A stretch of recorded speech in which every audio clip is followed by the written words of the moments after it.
Some explanation of why such an inadequate company was chosen to fix the state's broken bridges may lie in Titanium Management's registration information in the company's Commission of Malaysia. It shows that out of 2.4 million shares in the company when it was founded, 1,430,000 were owned by Mahmoud Abu Bakr Tayyib, son of the Chief Minister. That more isn't made of such apparent conflicts of interest might strike outsiders as unusual. But the Chief Minister keeps a tight rein on the press in the state, while heavy restrictions are placed on outside media organisations, including bans on any filming or interviews about sensitive current issues, which will cause unrest or tarnish the image of Sarawak. Filming stories about logging, the environment and local political issues, and any negative or critical portrayal of the good name of the government. The issue of the Tayyib family's money is so sensitive that even normally talkative analysts Aljazeera spoke to refused to be interviewed. Such fear is perhaps not surprising. Threatening phone calls to activists fighting commercial interests for the rights of indigenous people are not uncommon. There's no suggestion the Chief Minister's family are in any way involved, but it's clear Sarawak's political atmosphere can be poisonous. The latest that I had, they said that, in cities, accidents do happen. And, they are bad drivers, they are bad roads, they are heavy traffic, and they are careless drivers. So what do you make out of it? I don't know, see. That is a very specific. So that was an anonymous phone call? Yeah, that is an anonymous phone call to him, talking about road accidents. Meanwhile, the Penang villagers, forced to make way for the Bakun Dam, scratch a living on their small holdings. For them, development has meant a new longhouse, but no forest to find food in. The dam will cost at least $2 billion. But the 10,000 people it's displaced say they only received half their promised compensation. And that itself is no recompense for a life gone, in a state that seems to favour spending its money on a chosen few. Those people who are well off, they will get richer. For those of us who live from meal to meal, life is not easy. Among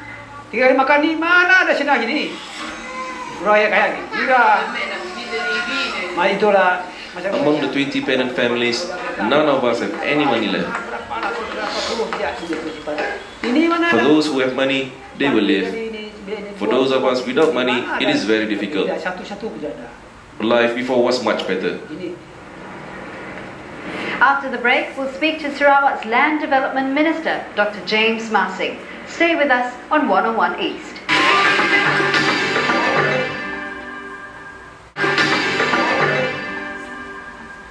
Welcome back to 101 East. Joining us now to speak about Sarawak's development, we are joined by the Minister for Land Development, Dr. James Massing. Thank you very much for speaking with us today. There's been a lot of controversy over the environment fallout over the Bakun dams, which currently it has not been finished yet. And yet there are plans to build 12 more new dams. Are these extra dams necessary? For Sarawak, it is necessary. Sarawak do require clean and cheap electricity that is renewable. And for Sarawak, it is only wise for us to utilize the rainfall that we have and the rivers that we have. So dams need to be built to provide the cheap renewable energy. There are experts though who say that Sarawak has enough energy and there is no need for 12 new dams. Sarawak has enough energy as it is today, but we must look down the road, 20 years down the road, and by that time we may not have enough energy. You know very well the fossil fuel. Are you expecting the same sort of environmental fallout that we saw from the Bakun dams? I don't think there is such a thing as environmental fallout. I do not believe that is correct. 10,000 people displaced. That is not environmental fallout. That is virgin nature. Forests being cut down. Virgin forest, half of that area has been felled by shifting cultivators. So basically, what is inundated basically are felled forests, secondary forests. And what about the indigenous people that live there who've lost their livelihoods, lost their homes? Well, not quite lose their home. They are resettled into new areas which has a trend toward modern development, and that's what we're trying to do. Were they consulted though? Many of them are unhappy that they have been moved. They've had no say to about this move, and they've lost their traditional way of life. That is not quite correct, actually. I was one of the social scientists that did a survey prior to Bakut Dam, and I spent a few years with consultants from overseas trying to work out, make sure that they are settled in areas which they have a say in it. And they have been consulted. In fact, the long houses that are built in Bakut are in fact a joint venture effort between the government and the people who are resettled. And that is why they're still staying in long houses, with a difference. Well, what about the 12 new dams? What preparations have you made for these indigenous tribes? The proposal, the 12 new dams, is just a proposal for the next maybe 20, 25 years down the road. I think government, any responsible government, must be responsible for what happens in the future. You cannot assume that today we have enough, therefore no need to prepare for the future. If you do that, to me that is irresponsible government. That's understandable. That's the future. You're talking about the economic future of Sarawak. What about the future of these indigenous tribes? We are looking into the future, and that is why we are consulting them all the time. To accuse that we don't consult them is wrong. I can tell you.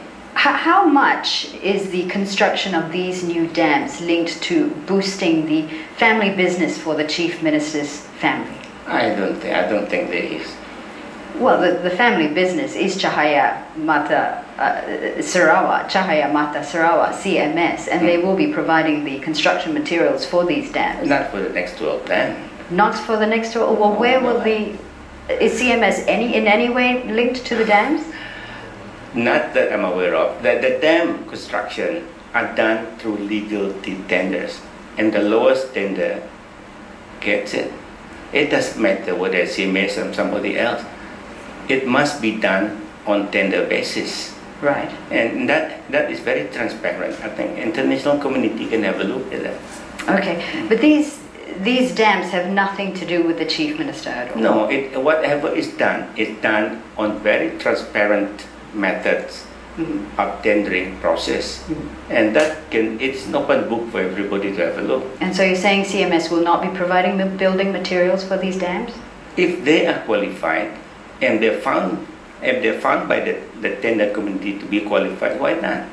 It is open up. It's an open tender process. The best will get it. There has been, though, in the history of Sarawak's, in the 30 year of the Chief Minister's history with Sarawak, there have been cases where there has not been open tender, and this is flouting state legislation. I'm not aware of it. Right, I'll tell you. Well, there was no open tender for the aluminium smelting project with Rio Tinto. That was given to CMS, family-owned business, by the Chief Minister, the Chief Minister's family-owned business. There was no open tender for the 2000 state contract to repair or build bridges, and that was awarded to Titanium Management, of which the Chief Minister's son is a major shareholder. Now, both these cases, these are two cases that we've been able to come up with. There are others that people have told us about. Both these cases flout state legislation. Is it fair to say then that state contracts are given to CMS and the Chief Minister's family business? What we must understand that we do have rules and laws regarding people to decide. If a decision is made by people with vested interest, there are laws that will not allow it. It is illegal. You know also very well, it is illegal for people who have the authority to give that authority with vested interest. It is illegally done. You cannot do it because there is no illegality in it. I would assume there's none.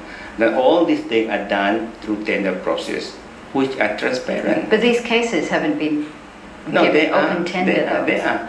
They are bidding the Rio Tinto case as well as the Titanium Management? They have a few companies that has been asked to bid for it. I know. And the best companies get it, and unfortunately given to a company in which the authority has some interest. But it is done legally, and that is important.